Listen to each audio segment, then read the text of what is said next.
తెలుసుకోవాలి. భగవంతునికి రూపము లేదు. సపర్యగా శుక్రమకాయమౌ రణమ స్నావిరగం శుద్ధమ పాపవిద్ధం కవిర్ మనీషీ పరిభూహు యదధాతత్యతోర్థం స్వయంభూర్ యదధాతత్యతోర్థం యదదా శాశ్వతీభ్య సభాభ్య. దీని భావార్థం చెప్తాను వినండి.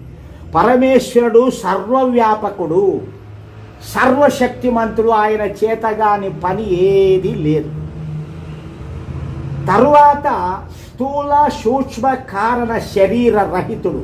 అంటే సూక్ష్మము అనగా కనిపించనిది, స్థూల అంటే కనిపించేటటువంటిది, మన కళ్ళకు కనిపించేటటువంటి. ఈ శరీరాలు లేనివాడు, శరీర రహితుడు. పరమాత్మకు శరీరం లేదు. వ్రణరహితుడు అంటే మనుష్యులకు కళ్ళకు బొక్కలు, ముక్కులకు బొక్కలు, చెవులకు బొక్కలు ఉంటాయి. ఈ వ్రణాలు లేనటువంటి వాడు పరమాత్మ. శరీరమే లేకుంటే ఇక వ్రణాలు ఎక్కడుంటాయి? స్నాయు బంధనాలు, జన్మ బంధనాలు లేనివాడు, పుట్టేవాడు చచ్చేవాడు కాదు పరమాత్మ. పుట్టి చచ్చే వాళ్ళందరూ మానవులే. బాగా గుర్తుపెట్టుకోండి. మానవుడు ఎవ్వరికి ఏమి ఇవ్వలేడు.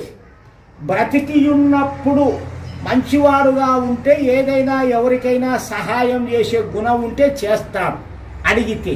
చచ్చిపోయినాక ఎవడేమి ఇవ్వలేడు. మనము అనుకునేటటువంటి స్వామీలు, బాబాలు వీళ్ళందరూ కూడా రూపముతో ఉండేటువంటి ఈ యొక్క ఆలయాలు ఇవందరూ కూడా పోయినారు. వాళ్ళు మోక్షానికి పోయినారు. వాళ్ళు ఇప్పుడు ఏమీ ఇవ్వరు. బ్రతికి ఉన్నప్పుడు మీరు ఏదైనా సహాయం కోరితే చేసేవారు.